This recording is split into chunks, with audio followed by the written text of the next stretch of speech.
Chapter 1194. However, the newbie seemed to have forgotten something. A sniper was most afraid of being discovered and attacked from the back. Of course, most people wouldn't have thought of this. But Bojio was different. When she had been at the Fifth Avenue, she had relied on her judgment of the best vantage point to move through the darkness with ease. Besides, she was an assassin. Be it in the game or in real life, she was best at attacking from the back. The sniper obviously didn't know that in the esports industry, people like to call him the shadow killer. Under normal circumstances, the so-called shadow killer would sneak around to your back and give you the most fatal blow. Naturally, the sniper wasn't aware of this. In his mind, he had always been a technical soldier. A thick layer of clouds started to cover the sky above the forest, covering the entire moon. The night sky was as dark as ink. All that could be heard was the sniper trying his best to control his breathing. The sound was very soft and weak. It was a special adjustment made by the sniper to hide himself. He had his own calculations and his concealment skills were excellent. Indeed, Bojio didn't notice him. But when the youngster realized that he couldn't see where the sniper would cover him, he started to attack from the sniper's position. The wind in the forest was icy, freezing the air around him. There wasn't a single sound in the surroundings, other than the occasional chirping of insects. The sniper didn't move, observing everything in front of him. He might not be better than his opponent in terms of technique, but he would definitely be stronger in battle. Especially in such a forest, it wasn't just important to be familiar with the terrain, the natural conditions were also important. The temperature was cold today, making it hard for him to breathe. Besides, the quieter the surroundings, the more advantageous it was for him. That way he would be able to see even the slightest movement in the grass. Just as the sniper was thinking about it, he saw something moving in the bushes in front of him. He raised his gun abruptly, adjusting his shooting angle, locking onto his target and firing with unerring accuracy. The bullets used during the drill were more like rubber bullets, producing a low and dull sound that couldn't be heard if one wasn't close. The sniper knew he had hit the target, the bushes quietened down. He adjusted the line of sight again and saw a wild rabbit lying there. It was gray with a little bit of white. It must have been digging in the haystack just now. Now that it was lying on the dark green grass, it was discovered. The sniper furrowed his brows, feeling that something was amiss. He adjusted his direction and scanned his surroundings. There was nothing. He was probably making a fuss out of nothing. While the sniper was thinking about all this, he didn't notice a faint black shadow swiftly circling behind him from the moment he raised his gun to shoot. The path it took was also very tricky, as though it didn't even cause a ripple in the water. The figure raised her eyes, and the moonlight shone into her eyes. There was a hint of evilness at the corner of her mouth. What a pity for the little gray rabbit. However, throwing stones to test the waters was indeed the fastest method. With that thought in mind, Bojio turned sideways and quickly hid herself. She was still wearing a black mask on her face. Even when she was lying on the ground, she didn't remove her mask. Chapter 1195. She tilted her head to the side, making one last adjustment to the distance. There wasn't a single person around, only the moonlight from Tsinghua University illuminating the youngster's side profile. Her tall nose bridge and bright eyes seemed to be unable to be suppressed by the darkness. Bojio wasn't best at long-range shooting, but she had seen the Almighty's demonstrations. Breathing was important, but it was equally important not to shoot recklessly. The sniper on the tree still did not understand that once the sniper fired and missed the target, it meant that the battle was already over. That was because the sniper's greatest fear was to have his position discovered. It was obvious that the shot that landed on the gray rabbit had forced the sniper into a passive position. They were all from the military, hence they understood this point. Of course, the sniper hadn't expected someone to be lying in the bushes. He estimated the terrain and prepared to leave his current position. But at this moment, the first gunshot he had ever heard in his life rang out behind him. The speed was so fast that the sniper's eyes widened in disbelief. There was a flash of light. The sniper quickly moved his spear. But it was too late. The white smoke that rose from his body had revealed many things. Moreover, after he had been hit by the blank cartridge, he had felt a tremor and pain in his chest. If it had been a real bullet, his heart would have been blown apart.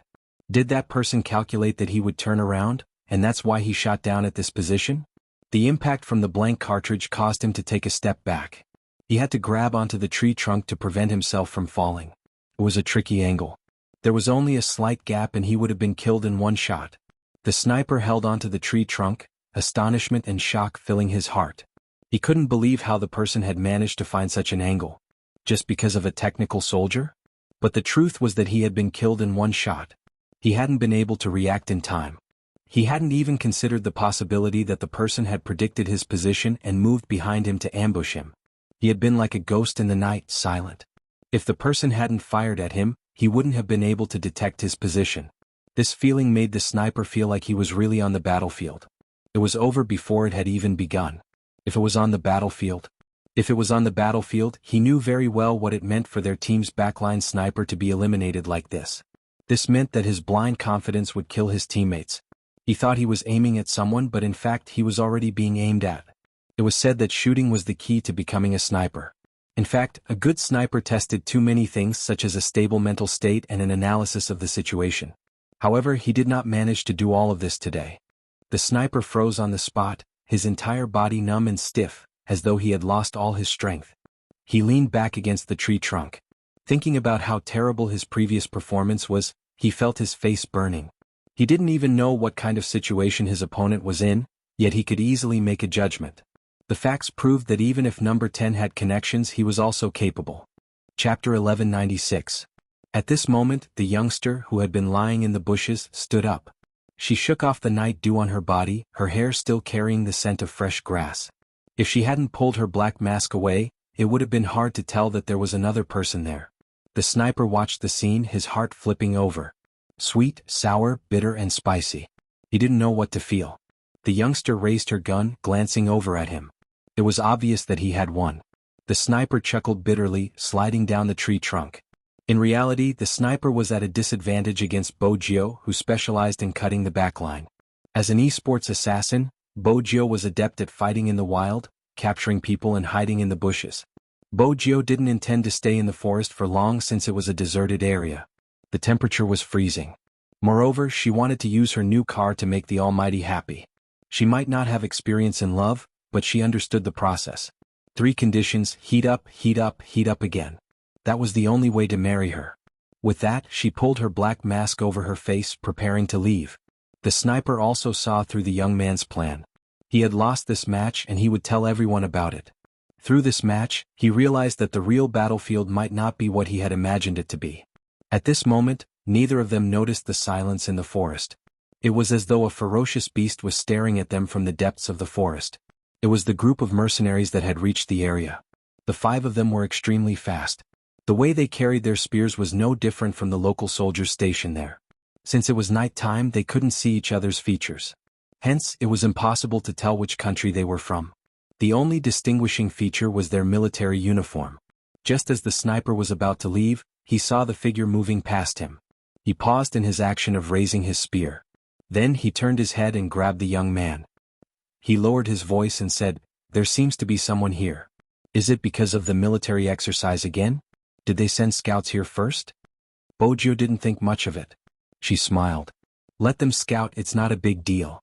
It was a habit to carry a backpack on one's back. But the moment she lowered her head, she seemed to hear something. The sound was very subtle, making it impossible to determine the exact location of the other party. But for one thing, was it like a language?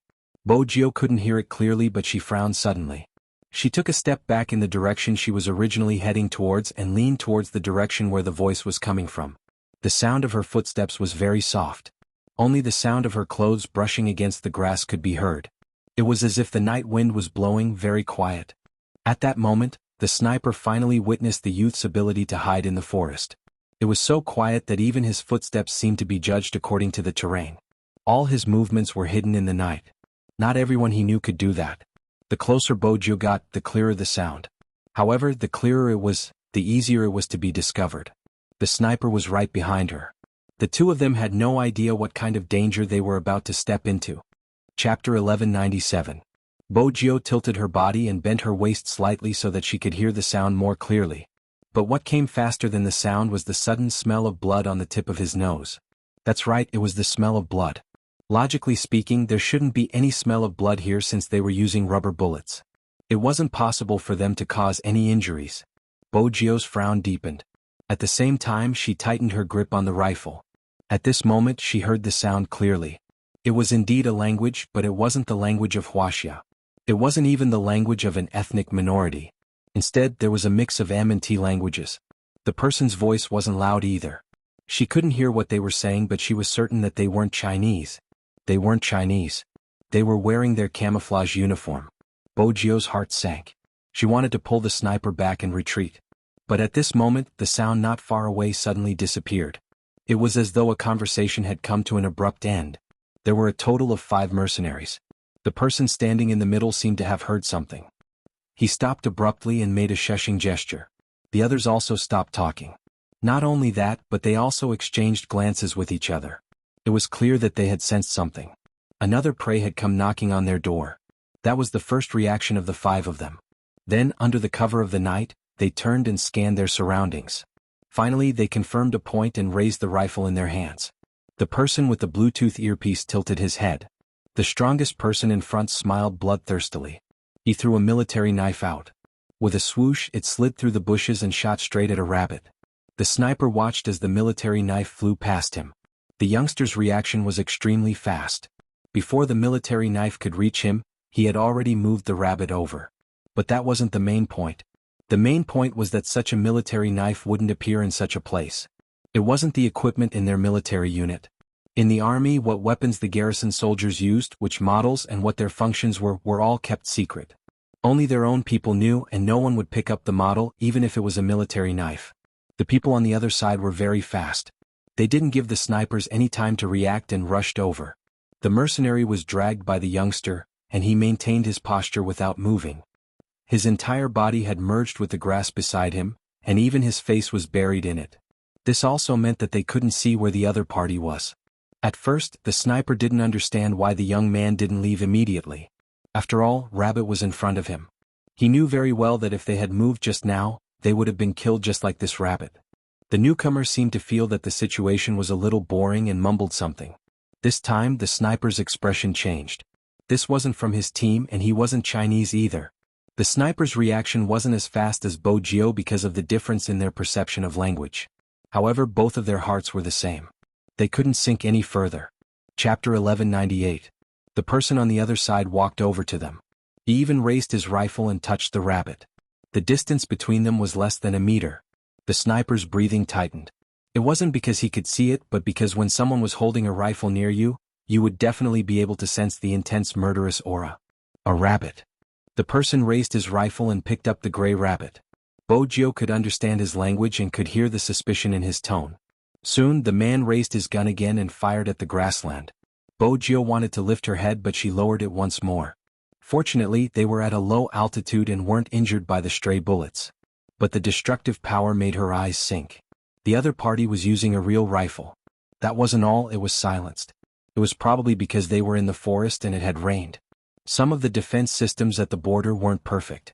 This way they wouldn't be discovered. Bojio probably didn't know what they were here for. But she knew she couldn't let them go any further. 1,000 meters away was China's first defense line. It was a common sight at the borders. Even the difference between Inner Mongolia and Outer Mongolia was due to this defense line. The inner circle was the country. Once they passed the defense line, there would be local villages. Even though there weren't many people living there, there would be scattered houses. This meant that there would be ordinary civilians living there. It was obvious what the defense line meant. Don't waste your bullets. The leader walked over and lowered his voice. Search and see if it's really a rabbit or someone else. The leader wasn't bothered. Even if there is someone, they will treat us as a unit. When we meet a patrol, we just have to keep quiet and let Bassoon answer and we will be able to eliminate them. We'll leave after killing one more person, do you hear me? The leader was worried they wouldn't stop killing. After all, we have already entered China's borders. Once we are out of the forest, they won't be able to use their guns. Otherwise, it would be considered a breach of international law. But in this forest, once we are discovered, we will lose in terms of numbers. Hence, we have to restrain ourselves. After killing 3 people, we will leave our organization's name. This is the best way to provoke them, understand? Their hushed conversation traveled into Bojio's ears. After killing 3 people, they would kill one more? In other words, they had already killed 2 people? When? Where? If it was here, it was impossible for there to be no news to report. Could it be the regiment next door? After they had killed someone from the neighboring clan, they had jumped over here to continue killing. Organization. Bojio lowered her lids, a glint flashing past her eyes. It was cold. She thought she had a rough idea of which organization he was talking about. Recently, there was only one organization that they had made enemies with, it had to be said that these people were very fast and very agile. They were even bold and careful enough to sweep through the area just now. If it hadn't been for Bojio, she might have been shot even as she lay prone. After those people confirmed that there was nothing here, they didn't leave immediately. Instead, they expanded their search area. Such opponents were the most difficult to deal with. Chapter 1199. Fortunately, they had the terrain advantage. Both Bojio and the sniper were adept at regulating their breathing, maintaining the perfect disguise for a full 5 minutes. 5 minutes later, the 5 of them stopped searching. Looks like it's just a rabbit. The leader put away his spear and said, "All right, let's not waste any more time. Take advantage of this time to take some pictures of the situation here. When we get out of here, we'll upload them to the internet." It was common knowledge that there was no signal in the no man's land. The 5 of them spoke through the Bluetooth earphones in their ears. As soon as he heard they were going to take pictures, the sniper clenched his fists. Every checkpoint at the border was very important.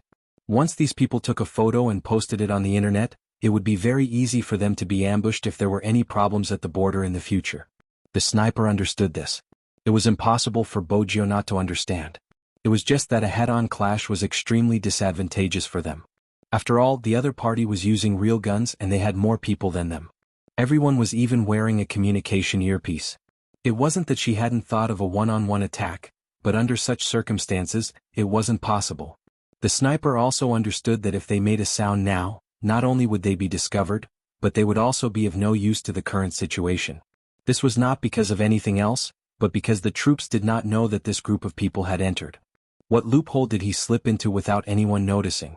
Beads of sweat formed on the sniper's forehead. As the sound of footsteps rose, those people finally left the area around them. The sniper was the first to stand up, but the young man grabbed him back. "Go back and tell Captain that there's an enemy invasion.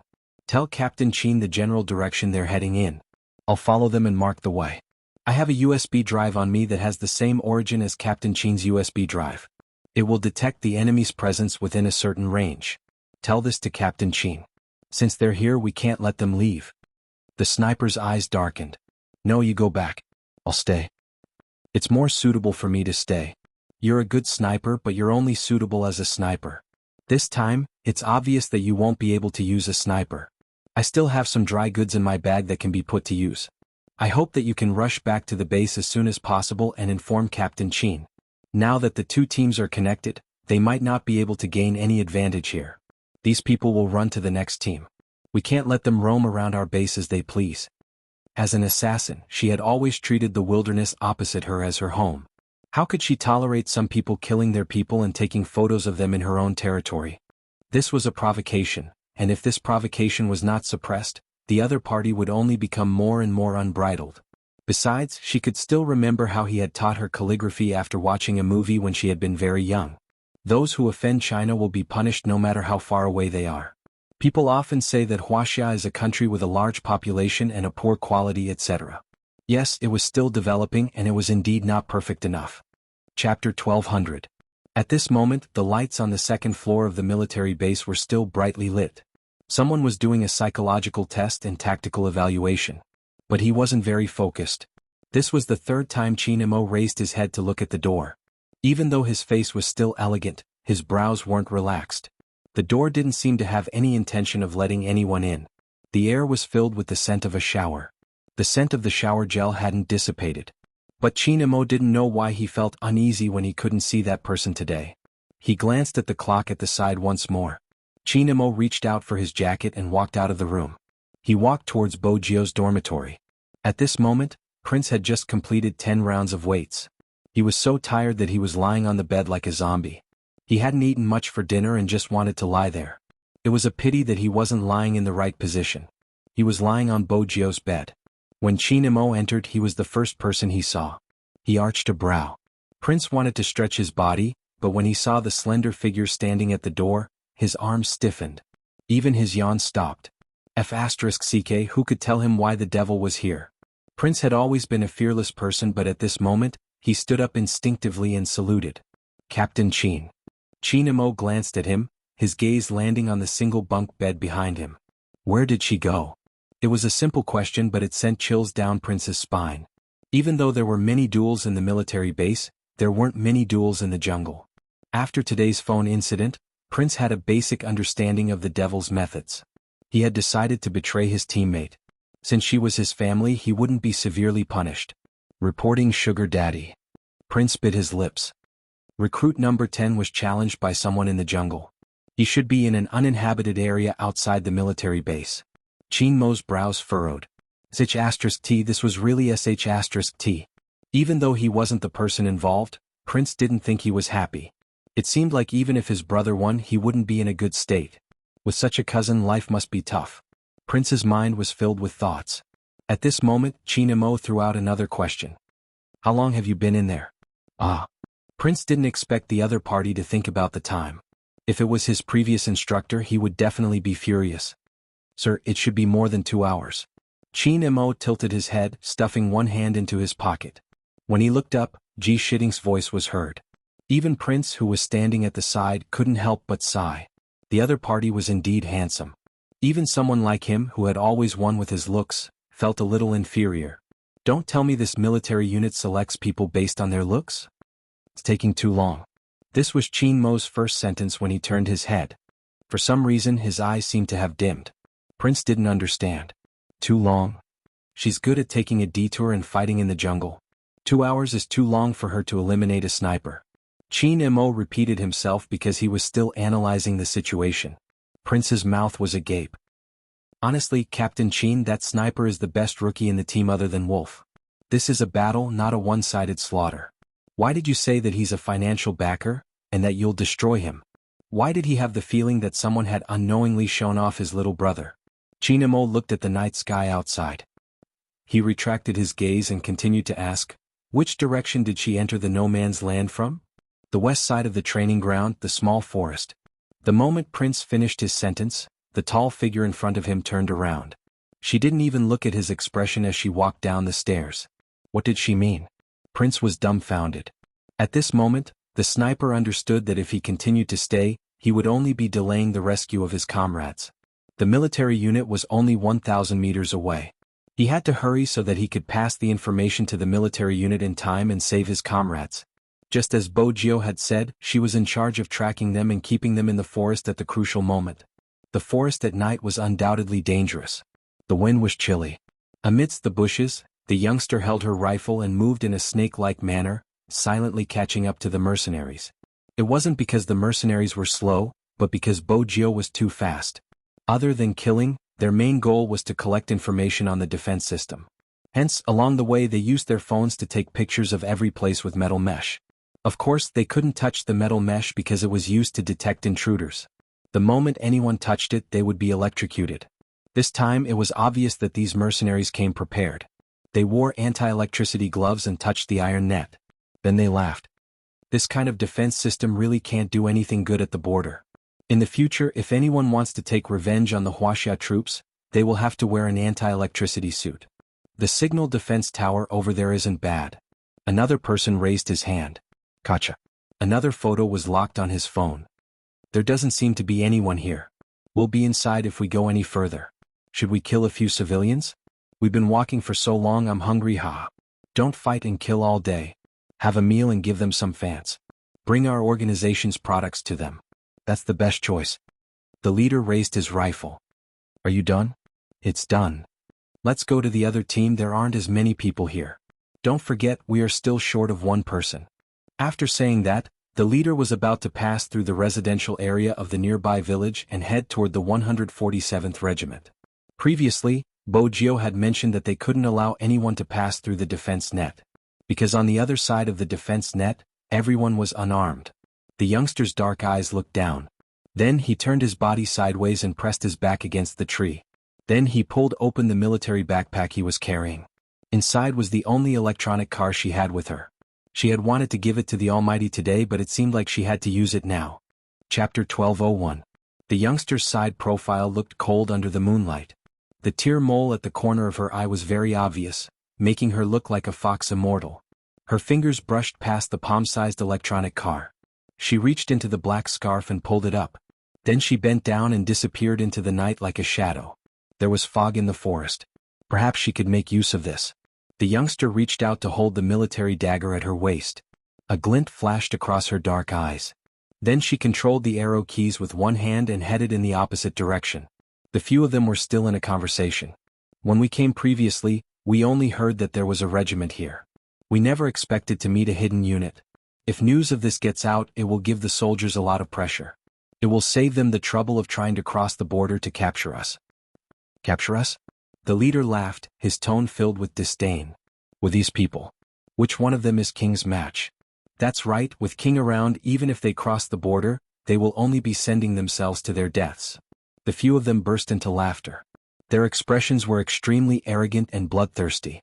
Right at this moment, a unique sound, similar to the sound of a gasoline cap being opened, entered their ears. But it wasn't normal for such a sound to be heard here. When they heard the sound, all of them stilled. Even their backs could tell that they were on high alert. Even though it was a small movement, it was enough to show that these people were indeed, as Bo Jio had said, they weren't easy targets. The leader was the fastest to react. He immediately looked to the right and his face went blank for a moment. Actually, it wasn't his fault that his expression was blank. It was mainly because of the thing he saw. A red heart lantern? A small electronic car with a red heart lantern. *CK, was such a thing even supposed to appear here? The leader's lips twitched visibly. The four mercenaries beside him had an indescribable expression on their faces. That wasn't all. As the small electronic car neared, they could see the marks on the red heart lantern. They couldn't understand the Chinese characters at all. Of course, the shooter was the only one who understood, but he could only speak. Boss, what is this? The leader didn't answer. Instead, he narrowed his eyes, and a sinister aura overflowed from his eyes. There must be someone here. It wasn't a rabbit just now. Shoot. Before the electronic car could get close, the leader had already raised his gun. With just one shot, the electronic car was flipped over, and the red heart lights flickered. In the jungle, such a color of light was somewhat chilling to look at. Boss. The person who shot the gun opened his mouth again. It was not because of anything else, but because the overturned electronic car had flipped over again. However, the lights were off and it was quietly parked there, looking a little embarrassed. Someone is controlling it. The leader was not stupid. Go and find that person. Yes. The other two took a step forward. The electronic car moved again. This time it was moving faster than before. *CK. As soon as the word shooter came out of his mouth, suddenly, a voice came from the electronic car. Mr. Chin, please unlock the voice password lock. You will have 3 chances. The 5 of them paused and the expressions on their faces became more colorful. Boss, is this car talking? The leader didn't have time to react. The electronic car made a few more sounds. Countdown to unlock the password begins. You have 10 seconds. 10. The shooter subconsciously waited for it to count to 9. Unexpectedly, the electronic car changed its tone and said lazily, 0. The corner of the shooter's mouth twitched. Was the 10-second countdown eaten by a dog? Sorry, if I don't answer the correct voice in the specified time, I will explode. Sigh, I'm so sad. The electronic car circled around as if it was really sad. It also seemed that the shot just now had hit its electronic circuit, and the wheels were a little paralyzed. Explode? The shooter didn't think much of it. He raised his hand and shot the electronic car again. Seeing that it didn't react at all, he said, It's already broken and it still explodes? The leader's eyes narrowed deeper and deeper. What's the point of arguing with an electronic car? Go and find this person. Go and find this person who is pretending to be a ghost. Yes. As soon as the shooter finished speaking, he wanted to turn around and leave. However, a loud bang rang out directly from his left side, causing his ears to buzz. The explosion was real. Although it couldn't kill anyone, it was enough to make 2 of the people inside lose their 5 senses for a moment. The remaining 3 cursed and wanted to go forward to drag them away. The one closest to the grass had just taken a step forward when a gust of wind appeared behind him. A gust of wind appeared behind him. Just as he was about to turn around and shoot, his neck was pressed against by someone from behind. Then a knife cut his throat. It was so straightforward that he couldn't believe that there was such a person behind him. He didn't even have time to look back before the other person let go of his neck. A soft and lazy voice was pressed against his ear, and only one word was said, 1. When did that person appear? Why didn't they feel it at all? And what did he mean by 1? The mercenary wanted to speak, but he could only mutter softly. He pressed against his neck with one hand and stretched the other in front of him. His trachea was cut and his entire body started to twitch. He wanted them to turn back. It was just that this figure appeared at the right time. The people in front were already focused on the aftermath of the explosion and on their boss, who was affected by it. No one looked behind them. They hadn't expected someone to be so daring, appearing when there were 5 of them. Bojo made use of this time difference. If she had to describe it, it would be like killing someone while being invisible and then retreating after killing someone. Her movements were like flowing water, like a phantom in the night. The moment you felt a sense of danger, it meant that she had already finished killing. Just like what Bojo had said, every hacker was a magician to a certain extent. Magicians were successful because they knew how to divert the audience's attention. The electronic car was a diversion point. The moment it appeared, Bojo started to move in the opposite direction. An ambush. Cutting off the back row. That was what she wanted to do. Chapter 1202. It was just that everyone who fought understood this. Having more people would give them a huge advantage in a real battle. Besides, Bojo was only left with a military dagger. Moreover, to a certain extent, the mercenaries had already sensed that there was someone else in the forest. The sudden explosion had caused the fierce-looking leader to cover his ears and curse in a low voice. He shook his head and pushed away the people who wanted to help him. His eyes were sinister. Find this person. Find this person for me. Boss Carrie, he. At this moment, someone had already noticed the person who was lying on the ground with his limbs twitching. The leader of the group glanced sideways and cursed. Then he began to fire wildly into the bushes. Bojo rolled quickly. If she had been any slower, she might have been injured by the stray bullets. She turned sideways and used the bushes as cover. Her back was pressed against the tree trunk. There was grass on the tip of her nose. She adjusted her breathing slowly so that she could hide well and find a chance to break through. At this moment, the mercenaries couldn't go to the residential area. They were successfully trapped outside the metal fence and in the forest. Bojo lifted her head and twirled her dagger. She was thinking about what the Almighty would do in such a situation. There were only 4 people left. One of them had been seriously injured. From the angle he should have lost his hearing. However, his gun was still in his hands. He was a long-range shooter. The other 3 were completely unharmed. The most difficult to deal with was the leader. He was alert, quick and skillful. Most importantly, he was born with a crazy gene. He didn't seem afraid of death at all. While Bojo was thinking about these things, she had to pay attention to her surroundings. Even the slightest movement would mean that someone was approaching. The only advantage she had was the weather in the forest. It was foggy. But how was she going to break through or protect herself from now on? That was going to be difficult for her. A woodcutter couldn't cook without rice. She was defeated because the bullets in her gun weren't real. In the distance, the night sky thickened. When there wasn't any wind, the fog would be especially thick. This was the no man's land. It wasn't safe to enter the forest at this time. The humidity was too high and poisonous snakes would come out. Therefore, the army had a rule that unless there was a military demonstration, no one was allowed to enter except for the garrison personnel. Hence, when the soldier on night duty saw the person walking towards him, his originally bright eyes turned even darker. He clicked his heels together and gave a standard salute. Captain Qin. Even though Qin Imo was now a major general, the people here were used to calling him Captain Qin. Is there any problem? Qin Mo's words caused the soldier to pause. No, everything is normal, even the infrared is normal. Normal? Qin Imo lifted his lids and looked into the dark night. He frowned again. Give me your backpack and gun. The soldier didn't understand why Captain Qin wanted his things, but in the military he had to obey orders. Yes. The soldier untied everything at his waist and handed everything to Qin Imo. He watched as the man tilted his head and adjusted his shooting angle. With a click, he said calmly, "Earpiece." Yes. The soldier didn't expect Captain Qin to even want his wireless earpiece. What was Captain Qin trying to do? Qin Imo took the black earpiece and put it on his left ear. At this moment he seemed to have heard something. He quickly raised his gun and aimed it at the forest. Who's there? There was someone there? The soldier hadn't reacted. The person's breathing could be heard. It's me, one of us out? The sniper who had fought with Bojo hadn't expected Captain Qin to be stationed here. He paused for a moment before rushing over. His lungs were about to explode from running. When he spoke, his chest rose and fell violently. Captain Qin, something happened. Someone invaded the no man's land. The 10 went to chase after them alone. They are heading north. Once they leave the north, they will reach the neighboring regiment and residential area. Qin, before the sniper could finish his sentence, his shoulder was grabbed by someone with great strength. Who did you say went after him alone? 10? 10? At this moment, the sniper was filled with self-blame. I should have stayed behind with him. He asked me to inform you that those people took many photos of the troops. He also asked me to inform you that both of you have the same USB drive. If the direction is right, you will be able to respond. Xianxia didn't have time to ask why they didn't bring their earpieces into the no man's land.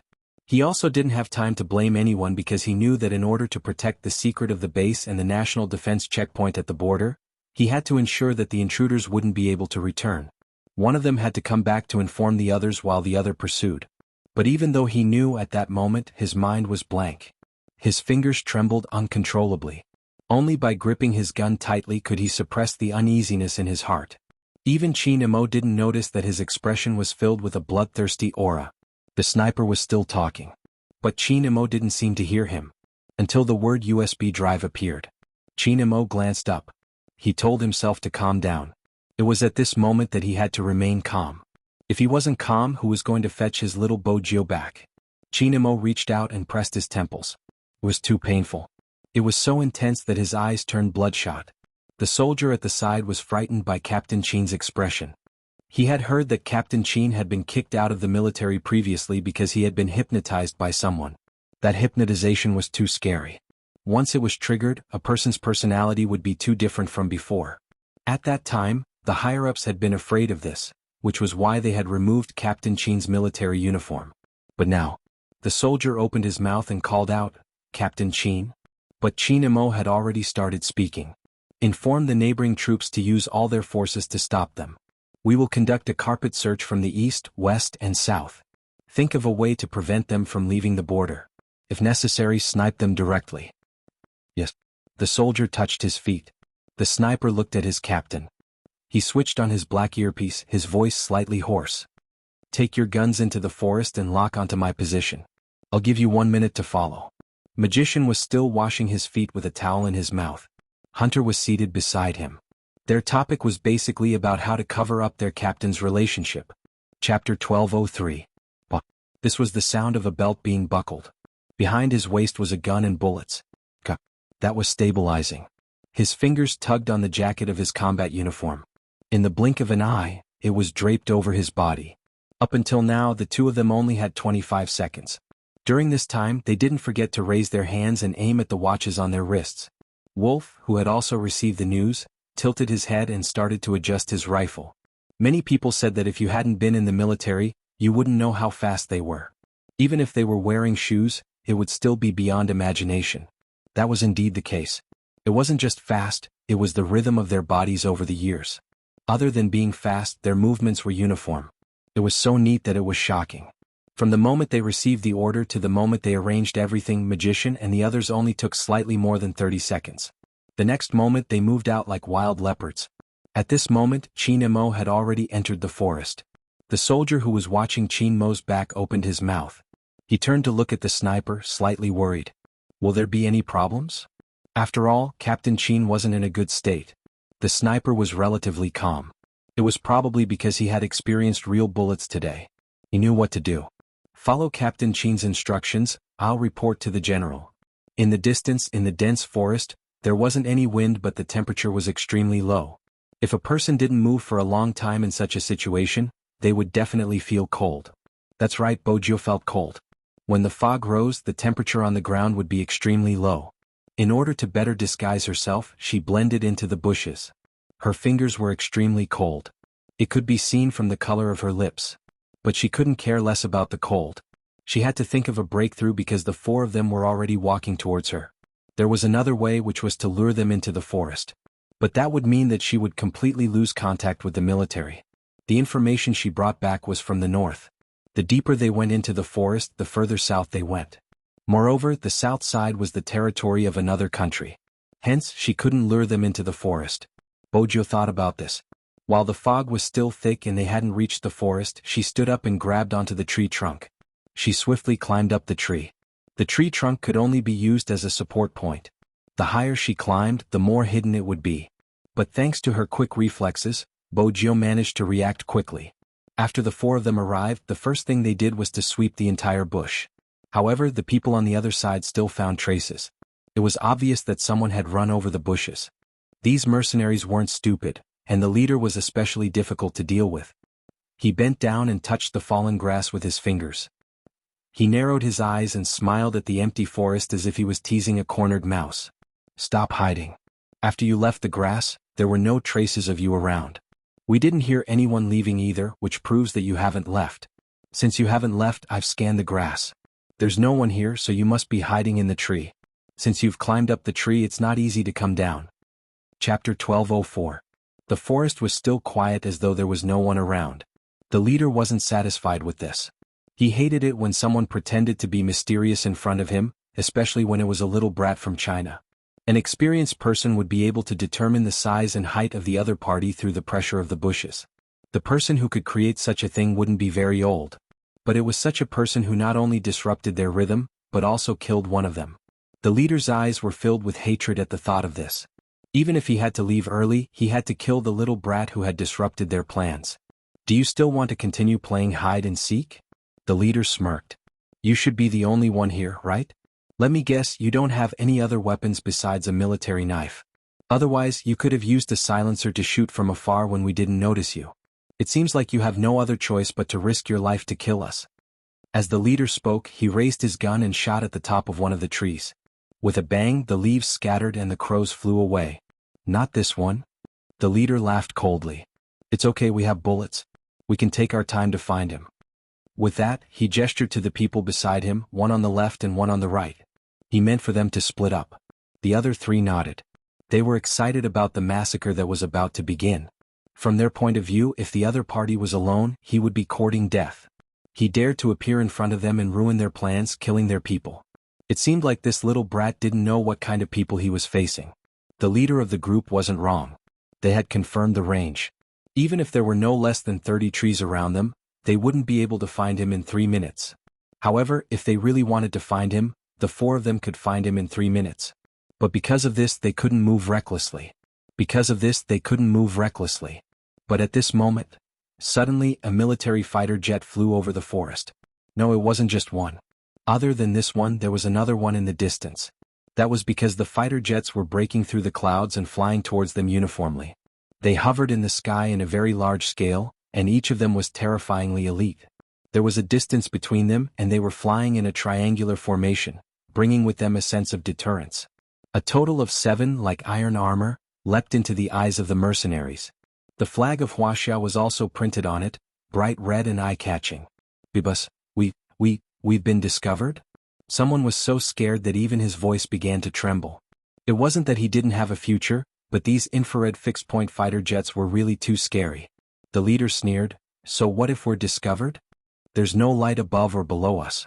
Do you think they can discover our location? At this moment, the fighter jets issued a warning. You have violated our territory.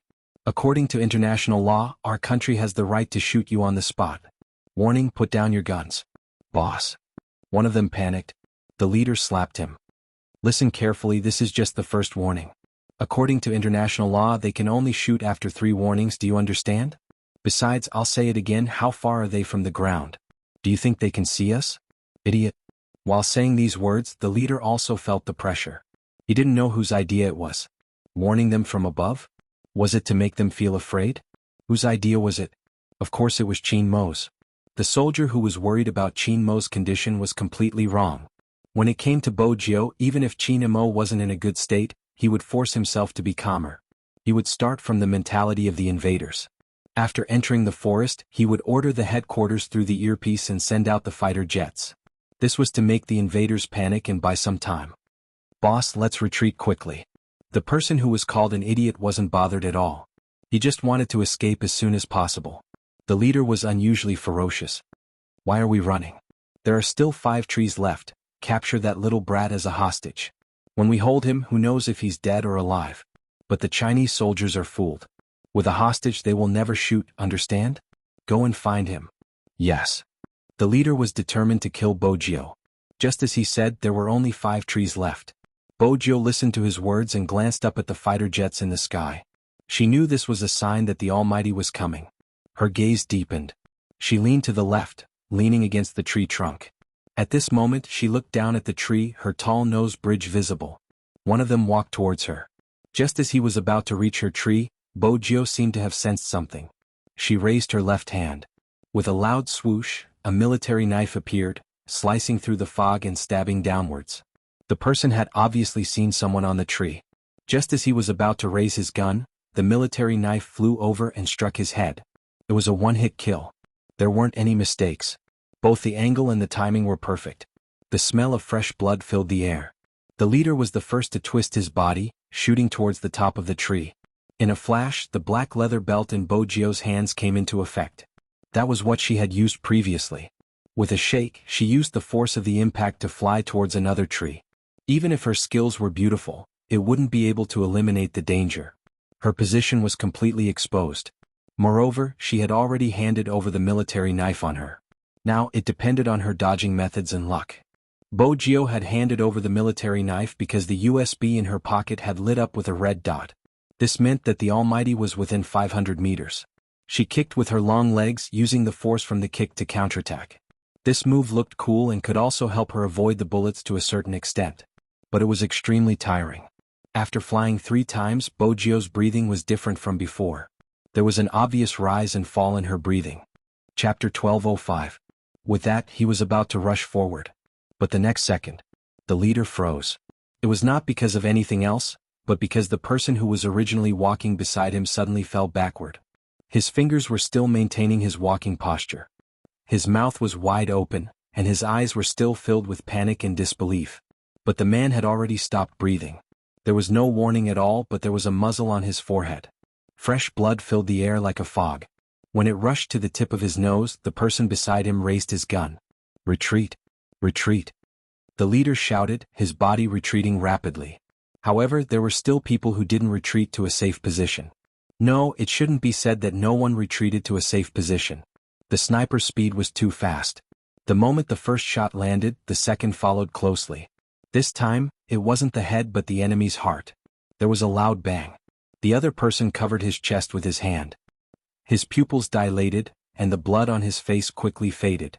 The palm of his hand came into contact with the viscous blood. But because of his movement he was able to keep his life. But that was all. He didn't get shot in the heart, but it still made him lose his ability to move and the blood couldn't stop flowing. The leader saw that in just a few seconds his 2 subordinates had fallen to the ground, and his expression changed completely. It was as if at this moment he felt fear. It was fear that came from the bottom of his heart. Because he had never seen a sniper kill 2 people consecutively in such a short period of time and with such high accuracy, even if they were still moving. They weren't moving like ordinary people. Who exactly was it? The leader's chest rose and fell, he leaned against the tree trunk, breathing heavily. The mercenary who wasn't completely dead looked up at him, probably hoping that his boss would pull him over. But under such circumstances he couldn't go out. That kind of shot followed by the next shot. Just who was it that got hit by the first shot? Only Bo Jio, who was standing on the tree, knew who it was.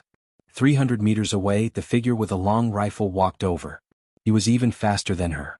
From top to bottom, his disguise was almost perfect, the same color as the forest. When he raised his gun to aim, he was like a perfect sniper.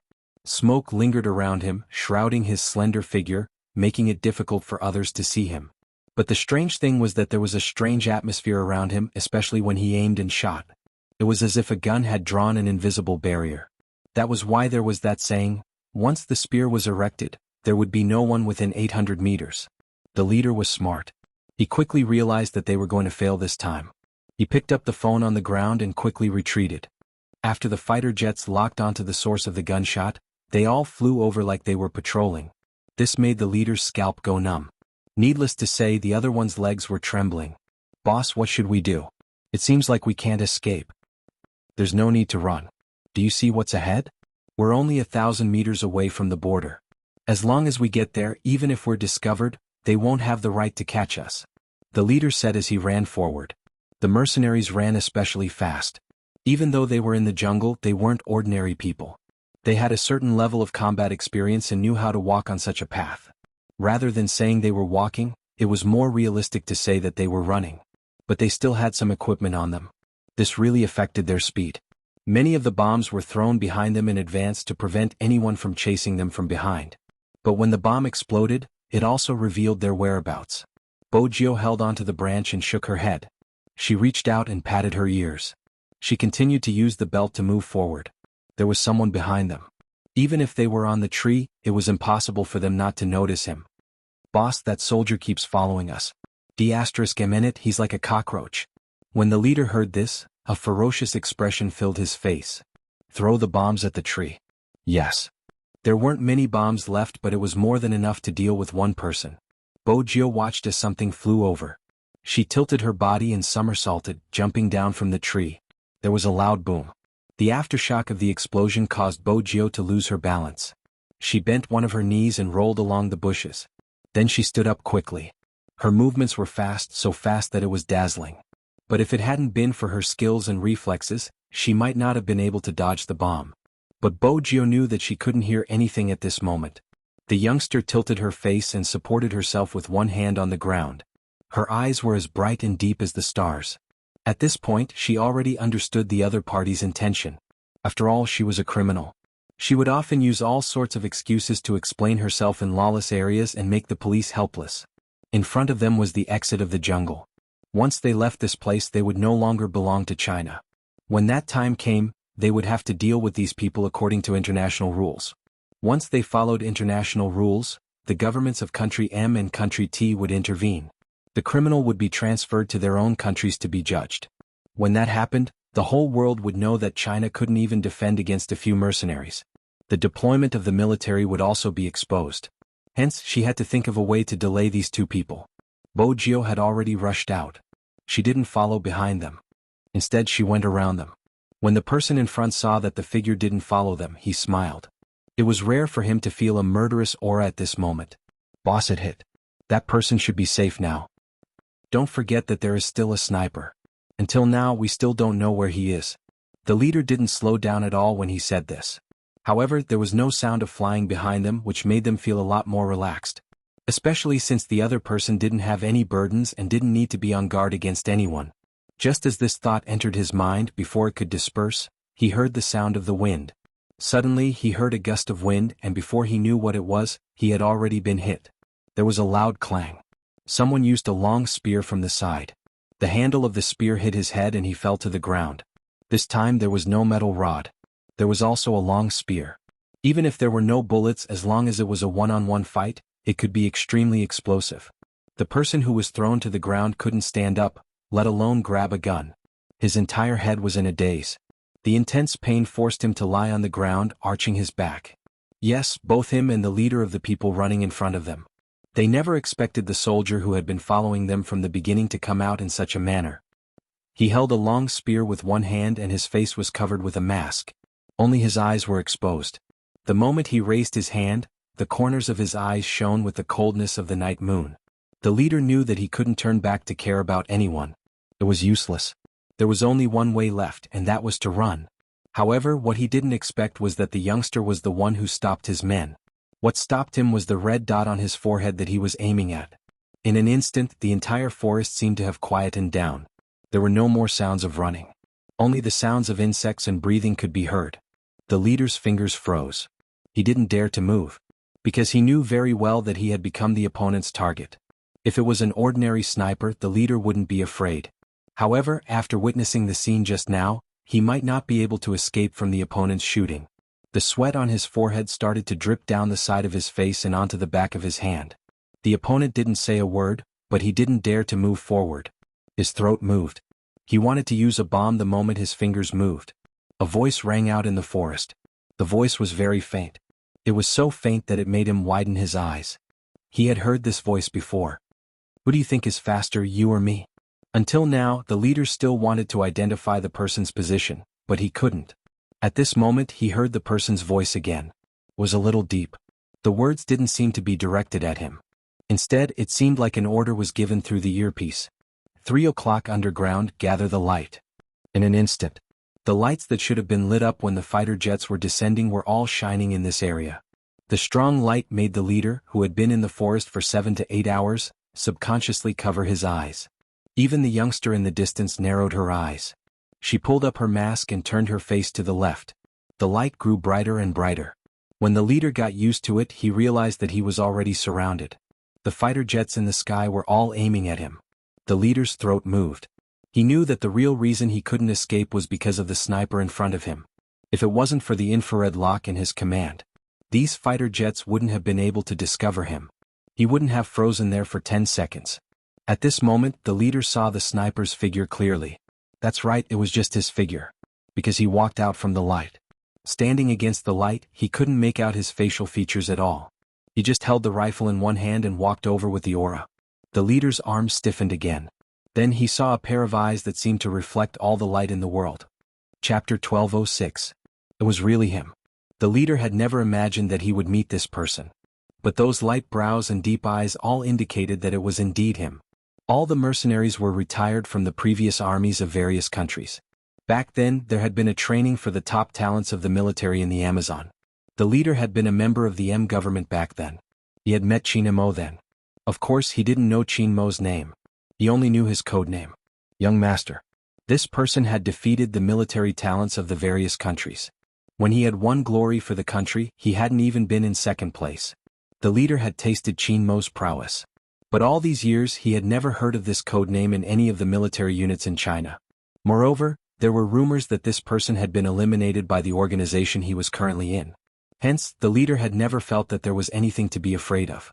Now, when he saw that person, even his back was stiff. The people on the destroyer started to descend, surrounding him in the middle. Capture him alive.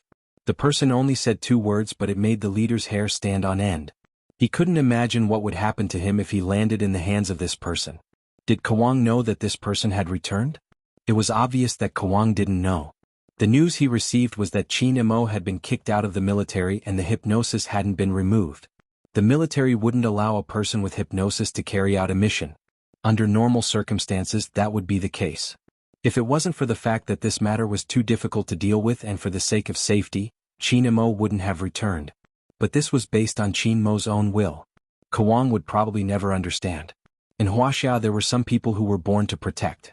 One was the Tang family and the other was the Qin family. Those responsibilities and burdens had already been engraved into their bones. Whenever we're needed here, we'll be there. This was what a young major general with the surname Tang had said a long time ago when he was filling out his retirement report. It was the same for Qin Mo. Even Xuanhuan couldn't understand it, much less the leader. Everything had ended. The operation had been successful. There weren't any casualties. This was the news from this side. The next team was different. When they were searching the forest, they found 2 corpses. It was these 2 people that stopped the mercenaries from crossing the defense line. Being stationed at the dangerous border was a kind of bravery in itself. Because those who had never been there would never understand what kind of mentality they had and what kind of harsh environment they had overcome in order to hold on to this inch of land. The leader was dragged onto the fighter jet by the special forces. Qin Mo lifted his eyes and looked at the person who was still standing beside the tree. He called out twice in a row, but the person did not respond. Instead, he tilted his head and patted his ears. Qin Mo leaped over, his eyes still red. Without a word, he cupped the youngster's face, his voice low. Your ears are ringing from the explosion? Bo Jiao couldn't hear his words, but she could read his lips. She nodded and wanted to slap him again. However, her hand was grabbed by the Almighty. With his free hand, he reached out to touch her ear. This one? Her instincts told her that the Almighty wasn't in his right state. His eyes were bloodshot and this wasn't his usual self. That was indeed the case. Sometimes, the more a profiler forced himself to analyze and write calmly, the more pressure he had to endure. Every time he did a profiling, it would take a lot of effort to analyze everyone's route and the other party's method. This was the image that Qin Mo had already sketched in his mind. But even so, he was worried that he would make a mistake. If he made a mistake, the price he would have to pay would be her. Bo Jiao felt the grip on her wrist tightening. The other hand was caressing her ear gently, his voice low. What about now, can you hear me? Boss. Bo Jiao felt that it was time to get closer to him. Hence she leaned closer. Qin Mo still, not saying a word. When no one was looking, Bo Jiao lowered her voice. Perhaps a kiss will make it better. This time, Qin Mo smiled, the blood in his eyes fading. A kiss will make it better? Yes, Bo Jiao replied seriously. Qin Mo's fingers rubbed the ear again. His voice became as deep as the night. I'm scared. Bo Jiao hadn't expected to hear this. She froze. Qin Mo watched her, his gaze hiding too many things.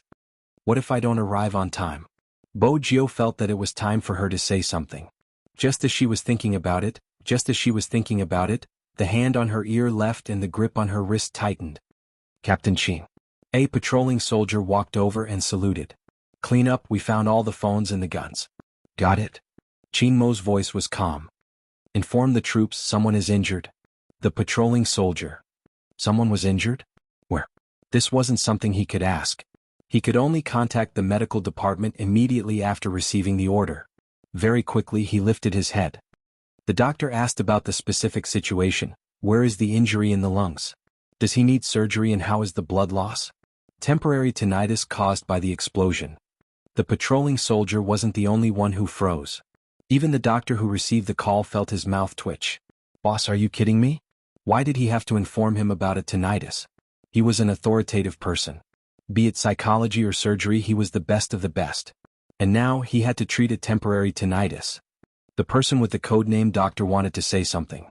As usual, Qin Mo didn't give him a chance to speak. He brought Bo Jiao onto the plane. The patrolling soldier was on the same plane as well. He took the opportunity when Captain Qin turned on his Bluetooth earpiece to make the final report. He lowered his voice. "Boss, the injured person isn't you, right?" Bo Jiao lifted her head and looked at the curve of the plane, her posture lazy. "It should be." The patrolling soldier paused. "But can't you hear me? What happened to the tinnitus?" Bo Jiao tilted her head, her gaze devilish. "Youngster, you are still too young." She had made a mistake. If she didn't pretend to be sick, the Almighty would punish her to stand facing the wall. But Bo Jiao hadn't expected that her tinnitus would cause her to be treated like a level 1 disabled person. This time she was probably famous in the military. It could be seen from the shock in the patrolling soldier's eyes. Bo Jiao thought that was the end of the shock. But unexpectedly, when they alighted from the plane, the Almighty suddenly carried her up. Bo Jiao hugged his neck instinctively. The next second she fell into his embrace, her face rubbing against his. His soft skin and the curve of his face, along with the faint smell of gunpowder. The patrolling soldier wasn't just shocked. Instead, he looked as though it was the end of the world. Hunter and magician, who had been waiting for a long time, widened their eyes. After all, when they saw this scene, they couldn't describe how they felt. The doctor frowned and asked, "What's this? Carried? When had their boss carried anyone before?" "An injured person." The two indifferent words were heard, and the straight men on the other side heaved a huge sigh of relief. So it was an injured person. Captain Qin still cared about them occasionally. This was the reaction of the soldiers. When Hunter and magician heard the two words, they glanced at each other before shifting their gazes away. This was a good explanation. The doctor's lips twitched. "Boss, explain to me. What kind of injured person with tinnitus needed to be carried into the infirmary?" But the others weren't paying attention to this. Every soldier stationed here only knew one thing, and that was that their operation had succeeded. In the past, there had been people who felt that recruit number 10 wasn't very powerful and that everything was just luck. But now such voices were gone. This was because they all knew how dangerous it was to stalk someone without any ammunition or even to fight with them. They were gambling with their lives. If the youngster hadn't been there, they wouldn't have known about this invasion. Even if they had known, they wouldn't have been able to eliminate them at the best time. No one would forget this point. Number 10 was worthy of that military uniform. He was even more outstanding than them. Due to the severity of the situation, the general and regiment commander took the military plane together and sent all the information to Jianghu City at the first instance. From all aspects, it was confirmed that the mercenaries were Kawang's subordinates. And through the sniper's brief recount, it was confirmed. They wanted to let China know how they would take revenge if they cut off their source of income. After seeing the photos and the soldiers who had sacrificed themselves, the higher-ups immediately issued an order to wipe out all places related to the drug. Especially in the border cities between the three countries, they received heavy news. Once the poisonous powder appeared in the market, the relevant departments would be held responsible. Entertainment venues would be on the lookout too. Any channels and individuals would be punished. Once the drug addicts were discovered, they would be detained. No matter who they were or what connections they had, it would be useless. In an instant, it was different from the past. Because those who were sacrificed couldn't be allowed to die in vain. In this world, especially in China, there would always be a group of people risking their lives to deal with the most ruthless drug lords. They wanted to clean up a piece of land. No one knew what harm this thing could bring to people. It wasn't just something that killed people. It was something that could turn a person into something neither human nor ghost. Choosing to enter the field of narcotics was equivalent to having one foot in the coffin. Some people were even willing to go undercover in order to find out how they operated. It was to prevent these things from flowing into the country. Perhaps, those who chose to forgive the drug addicts had never thought that there were other people using their lives to protect this land. In order to prevent their country from being seen as weak. In order to ensure that the people who left the country would always remember that no matter when or what they encountered outside, there would always be a strong shield behind them. It was a pity that not everyone could understand it. The sky outside turned darker. After the success of the operation, the troops became even quieter. Because they really needed a good sleep. In terms of garrison, there were twice the number of soldiers. The biggest change was in the area of garrison. It extended another 1,000 meters. Regardless of how many families lived at the other end of the no man's land, there might not even be 7 or 8 herdsmen. There were still garrison soldiers and hidden sentries protecting the area. Everyone's morale wasn't very high. Even if something didn't happen to their troops, it was the people from the neighboring regiment. Usually, they didn't like each other during military demonstrations, but they didn't expect this to happen. The doctor who was doing a psychological test with a pen also realized that after this incident, some soldiers were not suitable to stay. However, this wasn't the main point. The main point was that as a doctor he was actually chased out. And he was chased out from the infirmary. He scratched his face with the pen. Why were there mosquitoes in this weather? The doctor in the white coat was really pitiful. Squatting outside the door, what else could he do? He could only find another place to sleep. However, there was one thing that he was concerned about. He had heard from the sniper that before his boss entered the forest, he wasn't in a good state. Indeed, something wasn't right. When the doctor saw his boss for the first time, he noticed that his eyes were bloodshot. That was related to his head and mental state. This meant that before this, his boss's head must have been hurting to a certain extent. But why was he still so calm? The entire unit, including General Qin, was worried. Once his boss couldn't take it, what would he do? During the mission, he would recall the past and his head would hurt so much that he couldn't hold his gun. He was the soul of the entire unit. If he made a mistake, the mission wouldn't be completed. However, today the doctor turned back to take a look. He muttered to himself subconsciously, "It's not that it doesn't hurt. Rather, compared to the pain, there's someone important waiting for him." That's why he forced himself to calm down. He even forgot about the pain. He remembered what his former mentor had said. Don't underestimate Qin. His mental state was so strong that it was scary. It was indeed scary. However, it was scary that wouldn't hurt anyone. This was probably the reason why they trusted their boss so much. No matter how many years had passed or what he had been through, he had never changed. Except for the fact that he was abusing dogs. The doctor adjusted his white coat again. He decided not to look for trouble anymore. At this moment, the lights in the entire unit were turned off. Even the light in the infirmary was illuminated by a large flashlight. When it shone on the young man on the sick bed, there was an indescribable haze to it. Chapter 1207. Qin Imo stood beside the bed, pouring a cup of hot water for a certain someone. His eyes met the jade-like curve. His gaze deepened. Then he raised his hand and drank a mouthful of water. Bojio paused. "Brother Imo, isn't that water for me?" It was. After Qin Imo finished the water, he placed the cup at the side and bent down, his fingers touching her ear lightly. The unusual coldness made Bojio take a step back, her head leaning against the wall. "What is it?" "I'm checking to see if you're better," he said, his fingers caressing her left ear. Bojio thought to herself, how could she admit that she was better now? At the very least she had to wait for the night. She laughed, stretching lazily. "Brother Imo, what did you say? I can't hear you clearly." "I'm not sure." His lips curled up, and that handsome and elegant face came closer to her. When his thin lips parted, she could see that beautiful curve, and he was very leisurely. A kiss landed on the tip of her ear. Bojio's heart trembled. "Hey, the Almighty, this is against the rules." She reached out, wanting to push him away. It wouldn't be good if someone entered. This was the infirmary after all. "What is it?" He pressed her wrist and leaned his lips against her ear. His breath seemed to be able to envelop her completely. "It's not like a kiss can make it better." He was using her words against her again. Bojio interlocked her fingers with his. "This is the infirmary. Did she make herself clear?" "Oh." Qin Imo dragged his voice, his unique voice carrying a hint of elegance. "Our sugar daddy is afraid of being seen too." Bojio pretended to not hear what he was saying. She had to be thorough in her act. Qin Imo chuckled, inching closer. "Do you think it's a coincidence that we're the only ones here?" "Of course not, that's why I have to act sick." "Almighty, you haven't been yourself since the start." Bojio didn't continue the topic. Instead, she reached out and held onto his head with enough strength to fight another round. but in front of the Almighty she rubbed it lightly, her brows still furrowed.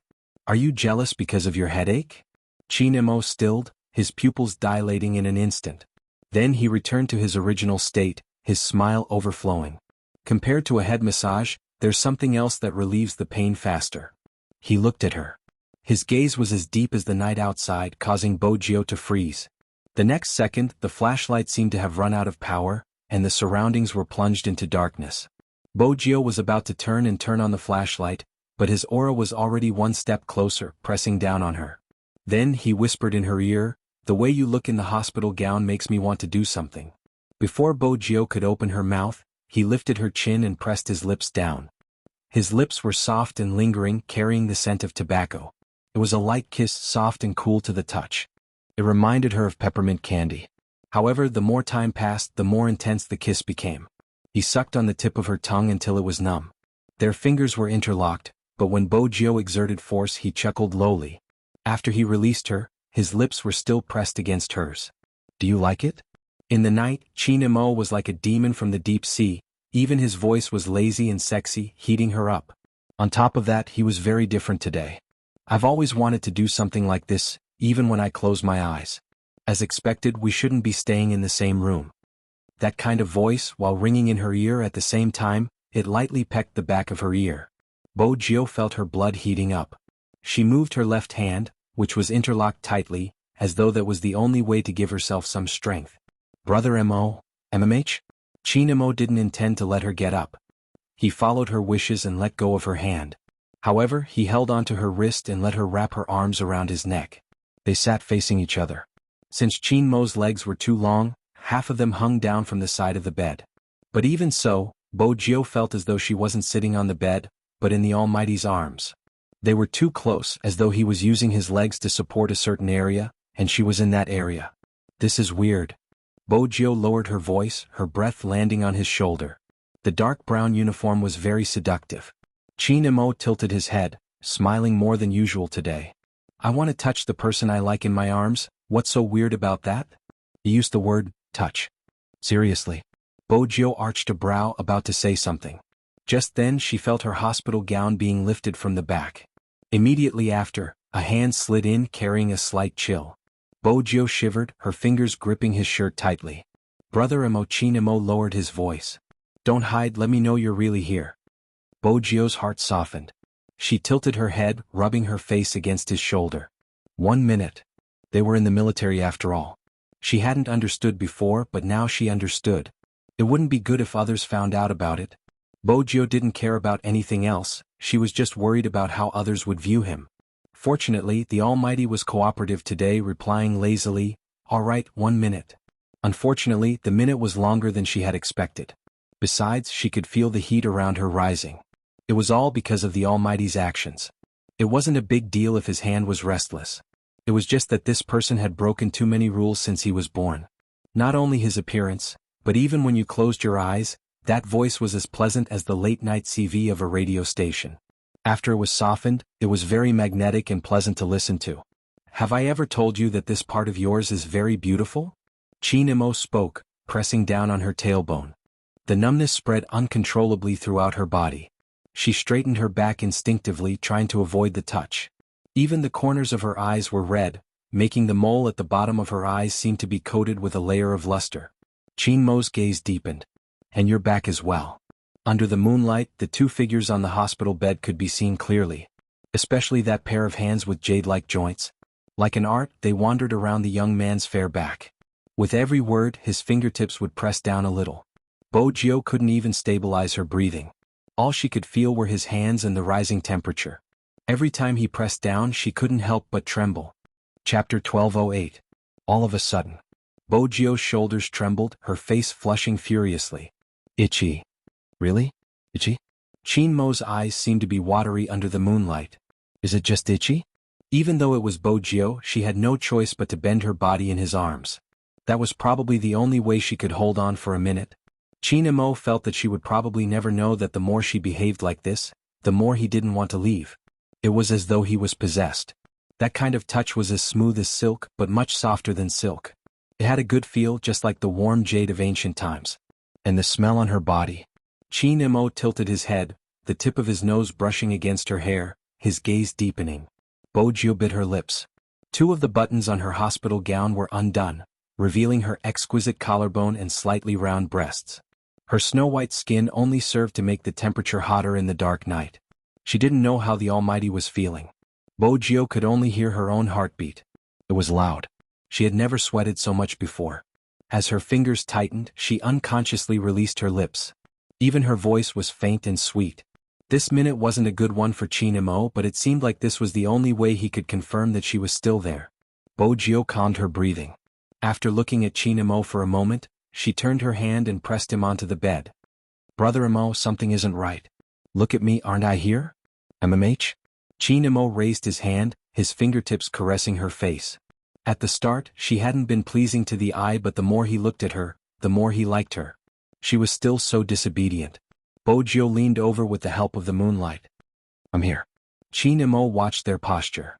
Are you going to talk to me like this?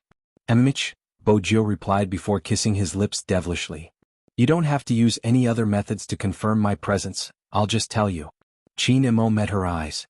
The moonlight shone on her snow-white shoulders, her hospital gown slipping down to her arms. The sight of her made his throat tighten. Idiot. Qin Mo's lips parted slightly. He pressed her head against his chest and closed his eyes slowly. Bojiu moved her fingers. The low voice came again. My head hurts. Especially when I knew that you were chasing after someone. My head felt like it was going to explode. He did not know why. Bojiu felt a sense of grievance when she heard that faint voice in the middle of the night. What about now? Bojiu moved upwards, reaching out to hug his head. Qin Mo paused. He didn't speak at first, but after a while he said, It's all right. Bojiu saw his sexy thin lips and pursed them slightly. Her heart melted from his cuteness. Tsundere tsundere. This was the Almighty, just like a little princess. Then let me tell you a story, Brother Mo. When Bojiu had been young, she had hoped that one day she would be the one to read him bedtime stories. If not, how would she know her position in the family? Chapter 1209. Bojiu. She must have been in a fake relationship, otherwise her dark history wouldn't have been exposed. Not these two. Qin Mo continued leisurely, then it's the ancient transmigration dominating the princes and princes? Seriously, it was ruining the atmosphere. Bojiu leaned forward, planting a light kiss on his lips. MMH was soft. Qin Mo laid there, unable to hold it in any longer. He lifted the corners of his lips, trying to suppress the smile in his eyes. He couldn't hide it since he was kissed. Bojiu smiled along with him. Inexplicably. This was probably the opposite of himself after falling in love. Her left hand was pulled over, their fingers interlocked. Next they changed their position. He probably felt tired because he wrapped his arm around her back after lying flat, his voice carrying a hint of impatience. Sleep. Bojiu felt that she hadn't started to display her talent. Brother Mo, I'm good at telling stories too. Little Bojiu. Qin Mo opened his eyes, his voice slow. You can choose to tell your story, but I'll make sure you can't get off the bed. Bojiu paused, breaking into a smile. It's so hard to endure. Are you asking for a beating? Qin Mo placed his chin on the youngster's head, closing his eyes once more, his lashes so long they looked like a silhouette. Bojiu couldn't see Qin Mo's face, she could only feel his breathing and heartbeat. It wasn't stable, but it was controlled. Even in such a sleeping position, he was still holding on to her hand, but not as forcefully as before, just hugging her naturally. That seemed to be the case. When this man became gentle, he would let you see the entire galaxy. Bojiu wanted to tell the story after the mission. It could be used as a proposal. Even though it was a pity that the electronic car was gone, but that was what Bojiu was thinking. But when she glanced sideways, she realized that there seemed to be something glowing at the side of his pants pocket. The light was very weak and it must have been in his pocket before, so she couldn't see it. But now it had slipped out. Bojiu recognized it immediately. It was her electronic car accessory, the little peach. There were 4 small words written on it. Marry me. Brother Mo. Bojiu wanted to say something, but when she turned, she realized that he was really asleep. It was probably because he was too tired that he fell asleep in such a short time. This face always gave people the feeling that when he closed his eyes, he looked like an immortal, but when he opened his eyes, he looked like a demon. It was rare to see a great god so quiet. Bojiu reached out and touched his cheek. He seemed to have sensed someone touching him, but the touch was familiar. He didn't wake up, instead he leaned closer to her. Bojo smiled, lowering her voice. Little princess. Even the little princess was hers. Are all people in love the same? Sometimes, even though he knew that it wasn't appropriate to make it public, it wasn't appropriate to do intimate actions. He just wanted to show off to the whole world. This man was hers. But as for the title of little princess, when he woke up the next day, the sky outside was still not completely bright. Bojo opened her eyes. The first thing she saw was the Almighty's face and his arched brow. What did you say to me last night? Chapter 12:10. Little princess? Chinamo smiled. The curve of his lips was higher than ever, but there wasn't any warmth in his voice. Bojo wished it was just a dream. She looked at the Almighty again. He was still handsome, but he was so handsome that it made her feel uneasy. When she woke up, she even stopped yawning. She really wanted to knock herself out so that she could start all over again. You heard wrongly. Bojo replied with a straight face. Brother Imo, I said I like you. Chin Imo pinched her face lightly as though he was praising her. You're really good. With such a good sugar daddy, he definitely wouldn't mind if you put on extra weight when you run. Bojo. He said so much, but in reality she was going to be punished again. Or do you prefer to reflect on your mistakes? Chin Imo expressed his democracy. Bojo arched a brow. If you let me choose, I want to hug you back to sleep. Do you know what I like the most about you? Chin Imo kissed the person in his arms, his fingers caressing her hair gently. Bojo was curious. What is it? I like dreaming.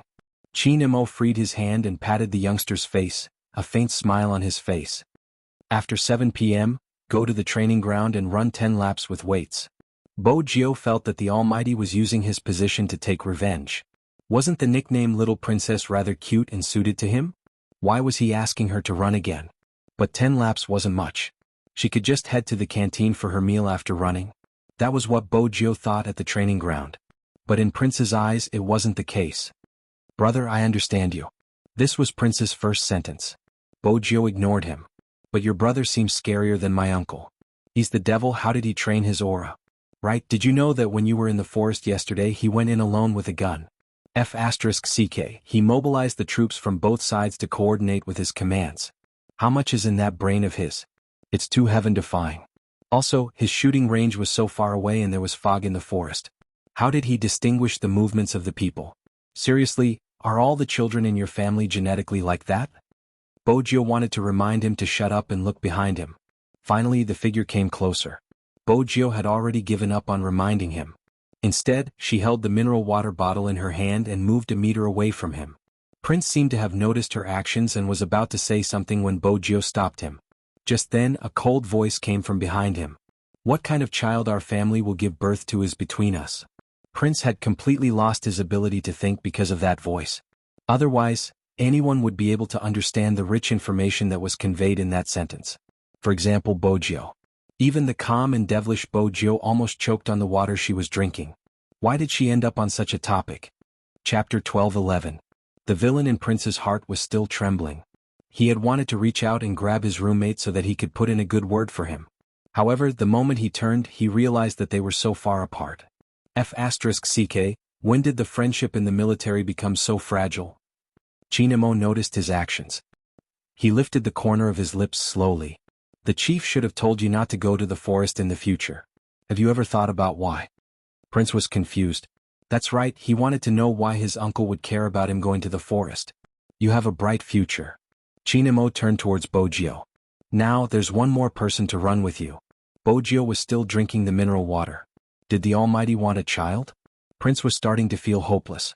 He was a nouveau riche, but now he was going to die in the hands of the devil.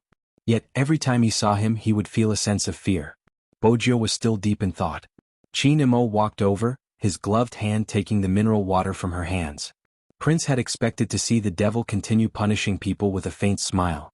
Unexpectedly, the devil didn't do anything. Instead, he raised his head and drank a mouthful of water. When Chin Imo did this, the sunlight shone down on his face. The curve of his neck was elongated and his throat was glowing. Chin Imo was probably the only person who could look so handsome while drinking water. His action had successfully attracted the attention of the hunter who was following him. In that instant he felt as though he was going blind. After his boss finished drinking, he returned the mineral water. He seemed to be acting naturally. Hunter remembered the times when they had trained together. Whenever they got too close to their boss he would knock their heads. Now they were drinking from the same bottle. Moreover, his boss had brought a glass with him. His boss had gone over because he saw recruit number 10 drinking water. He had even left his own glass at the side. Instead of drinking his premium pu'er, he had gone to drink a cold mineral water. Was it just for an indirect kiss? F***ck. Why did he have to be so smart at such a time? Hunter hugged his head. When their boss was in a relationship, he really didn't care about the feelings of single dogs like them. Prince, who was standing at the side, frowned. Wasn't the devil's actions a little too intimate? Two people drinking a bottle of mineral water? Because they are cousins? Prince wanted to run away immediately. After all, the devil had glanced at him after drinking the water. But before he could take a step, he heard the voice from the other side again. Still have tinnitus? Prince was shocked. Even the devil could speak in such a tone? Bojio took the mineral water and shook her head. She glanced at the bottle in her hand. Did the Almighty finish it? What will she drink later? I'll bring you some water later. Chinamo tapped her wrist. Continue running. Bojio felt that the moment she looked at his hands, she would be reminded of what had happened last night. She couldn't help blushing, but she couldn't help smiling. Chinamo had already left. On the other side, Bojio couldn't suppress her laughter. Prince ran towards his roommate. F***ck, your brother treats you well, he even gave you water. But he punished you and then gave you water. What's going on? Bojio tilted her face and ran over. She was extremely handsome. She asked slowly, you haven't been in a relationship before, right? Prince had entered the military at a young age and had trained his muscles. He really hadn't been in a relationship before. But why did she look at him as though he was a senior telling her something? Forget it, a single person like you wouldn't understand. The youngster whistled and continued running. There was a hint of laughter in her voice. Prince, what's the meaning of being ridiculed for no reason? Because of what had happened last night. There would definitely be a lot of meetings. Other than that, the training for the new recruits had added jungle training. Moreover, each of them was wearing a Bluetooth headset, which could not be taken off during normal training. They would roll out of the mud and swiftly pass through the obstacles. They would use their fastest speed to shoot at the moving animals. Under the aerial view of the military plane, the green army beneath their feet could be seen. When the troops were tired, they would sing military songs. Even though their faces were stained with mud, when they sang, everyone's voices were very strong. Soldiers didn't know how to entertain themselves. However, being at the border meant that there were limited entertainment options. They couldn't communicate. Even if they made a call, they would only do so during festivals. The more important the mission, the more they couldn't contact their families. In the past, Bojio and these people were separated by a layer of fog. Regardless of how her pet had told her when she was young, she had only vaguely understood. After interacting with them, she finally understood where his self-control and resistance to pressure came from. These soldiers belonged to him. When he wasn't on a mission, he was in charge of their training. When they were on a mission, he carried their lives on his shoulders. Looking at the slender figure standing in the middle of the distance, he turned his head to light a cigarette. Occasionally he would sing a line or two with the soldiers beside him. He still looked noble, but he would joke with his subordinates. When his thin lips curled up, the crimson leaves fell on his military uniform. Yet he could suppress all the colors. Bojio lowered her head. *T, she was done for. She was starting to like the Almighty more and more. What should she do? Prince didn't understand why his dorm mate had lowered her head halfway through the song. What's wrong? I'm afraid I'll be impulsive, so I'm suppressing it. Bojio turned her head. She was seated, placing her hands on her knees lazily. Prince was confused. Impulsive? I want my family, Bojio replied mischievously. Prince was scared out of his wits. Was this child's brain damaged from the explosion in the forest? It's a pity, Bojio muttered. Of all the occasions. Prince looked at her gaze and thought that she was talking about him. His expression was one of shock. You don't tell me you've fallen for me? If that's the case, I'll be honest with you. I've been straight my entire life. Goddess ****. In order not to feel awkward during missions in the future, you better give up, okay? Bojio arched a brow and glanced at him. Who gave you that confidence? Who are you referring to? ****, it's worse if it's someone else. Prince lowered his voice, afraid that he would affect the singing. He reached out and pointed. Everyone here is a guy. You said you want your family? ****, you said you want your family. ****, you said you miss your family. Let me tell you, if it's me, I can help you hide it. If it's someone else, you'd better give up. If your brother finds out, he'll definitely break your legs. Let me tell you. As the captain of the small team, Hunter would definitely be standing at the side. It was inevitable that he would hear Prince's words. He couldn't help but look up at the sky. He didn't know if number 10 would get his legs broken by his boss. But he was sure that his boss would definitely break his legs. Child, didn't you notice that when you were whispering to number 10, your boss's gaze swept past you a few times? He felt a chill down his spine as he stood at the side. How did Prince dare to get any closer? Qin Mo's gaze swept over to them. It seemed like his little friend had a good relationship with her roommate. It was really good. Qin Mo smiled. The hunter felt a chill run down his spine as he witnessed the scene with his own eyes. His boss's smile was a little scary. After the singing session, the doctor suggested a report in the morning in order to ease the anxiety of some of the new recruits. It was probably to let them play some games. Physical games weren't something to be underestimated. It was indeed a way to relieve stress. Moreover, there were rewards. Everyone was eager to participate. At this moment, there wasn't a hierarchy. They could be partners. When Prince heard that there was a reward, he turned and asked Bojio, "Do you want to form a team?" Yes. Bojio was someone who had to get a reward. From a certain perspective, it wasn't unreasonable for them to be able to chat so well. The game was simple. Two people's legs were tied and there was a distance of 800 meters between them. The team that reached the other side first would dismantle the gun and reload the gun. The team that used the least time would be the winner. Prince patted his chest. "I'm good at this." Dismantle the gun? Bojio arched a brow. Prince was delighted. "I'm talking about jumping with one leg. Didn't I tell you that I'm good at everything? When we have holidays, I'll bring you to play online games. Then you'll know that I'm better than most people in terms of gaming." Bojio arched a brow, replying slowly, "If you're on the other side, I'll play with you."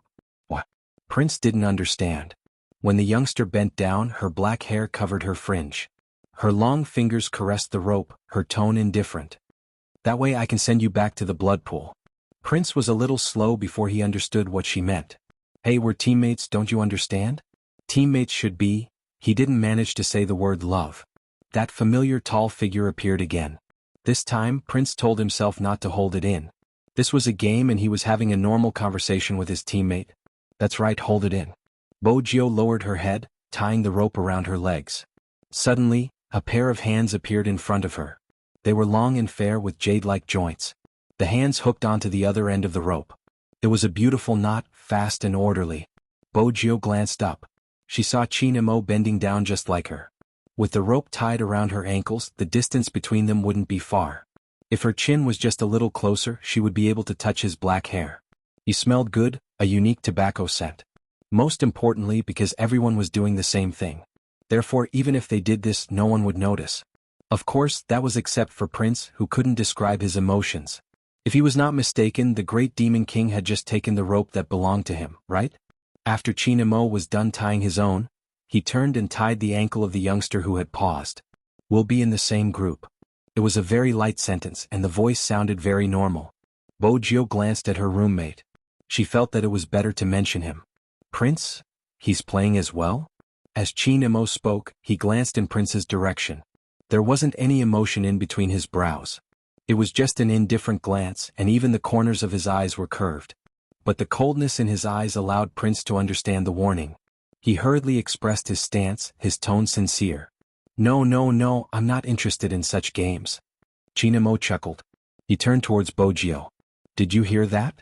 What else could Bojio say? She couldn't understand why her roommate had changed so quickly. Prince watched the two of them. His heart was thumping furiously. He was scared out of his wits. He could still feel the lingering warmth of the devil. He took another step back and turned towards his captain. "Who should I be in the same group?" Hunter finally found a chance to talk to his subordinate. "Anyone is fine as long as it isn't number 10. With that, he reached out and patted Prince's shoulder.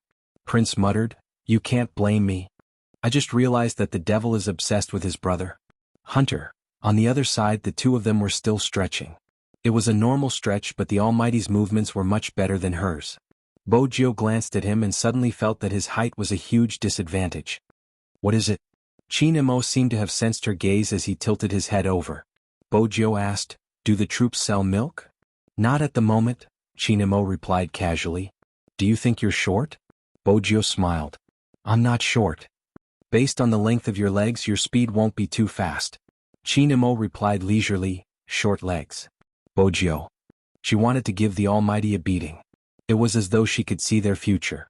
Novels were indeed lies. How could a sharp-tongued man improve after falling in love?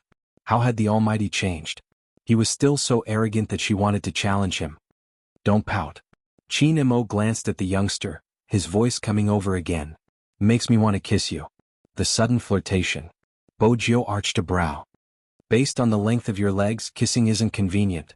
12 centimeters, the golden height for kissing. What's the inconvenience? Qin Mo reached out to put on the wrist guard. He glanced up at her. It's probably because my legs are short.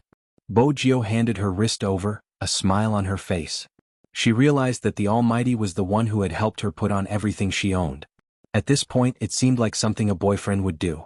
Qin Mo chuckled lightly as he helped the youngster put on the wrist guard. They spoke softly. It was a rare moment of intimacy. It was a pity it wasn't long, just a few sentences.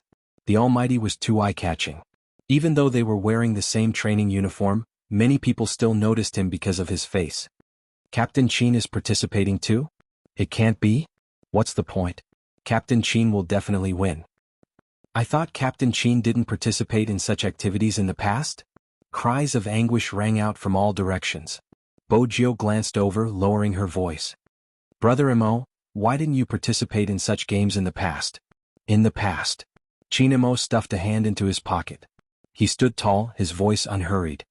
I'm not with my girlfriend, why should I participate? What he meant was that he was participating this time to accompany his girlfriend. Bojio paused, her face burning. She shook her ankle and glanced at the person beside her. In the end, she raised her hand to press the stray hair on her forehead. From the side, the youngster looked helplessly handsome. She exhaled deeply. Brother Mo, I won't be able to control myself if you continue saying such things. Hurry and shut up. Qin Mo laughed. He wanted to reach out to pinch her face, but when he realized there was someone beside him, he tightened his grip in his pocket. The cries continued. Someone walked over and said to Qin Mo, Captain Qin, you aren't giving us any chance to win. Didn't you say that entertainment is the main priority? If you want to dismantle a gun, we can't be faster than you. Back then, Qin Mo's dismantling technique had been used as a video material in the military. A large number of people had learned how to dismantle a gun. His speed had been the ultimate goal of training. At that time, when they had seen those hands, there had only been one thought in their minds. That was too fast. It was indeed fast. They didn't even have the energy to look at the pair of hands. Until the dismantling was completed and the video froze. They lowered their heads instinctively to look at their hands. They suspected that the person in the video was a soldier. His hands should be playing the piano. Now that they had seen this person, his face was harder to describe than his hands. Was the devil from the art team? The more they understood him, the more they realized how amazing he was. He was too amazing. It wasn't because of his rank as a major general. It was because of the aura he exuded and his ability to command and fight on the spot. There were many soldiers in their group who were conferred the title of the King of Soldiers. But in front of this person, they had all worn down some of the things they had brought from their original unit. After seeing the devil, they understood one thing. In the future, there were two things they needed to do for overseas missions. 1. Never forget that they were a soldier of China. 2. Never reveal their identity as a soldier of China. Unless they had obtained permission from the higher-ups. On this point, the entire operation team was very consistent. Even though they were already in this unit until now, they still didn't know what missions Captain Qin and the others had carried out. This was the difference between overseas missions and domestic missions. Perhaps after many years, when the events had passed for a long time, some of the heroes would gradually be known by people. Even the sacrifice would be the same. But there were still people who chose to carry out such missions. The devil standing in front of them was such a person. Many times we thought we already knew all the heroes. But in reality, the real heroes wouldn't even be announced.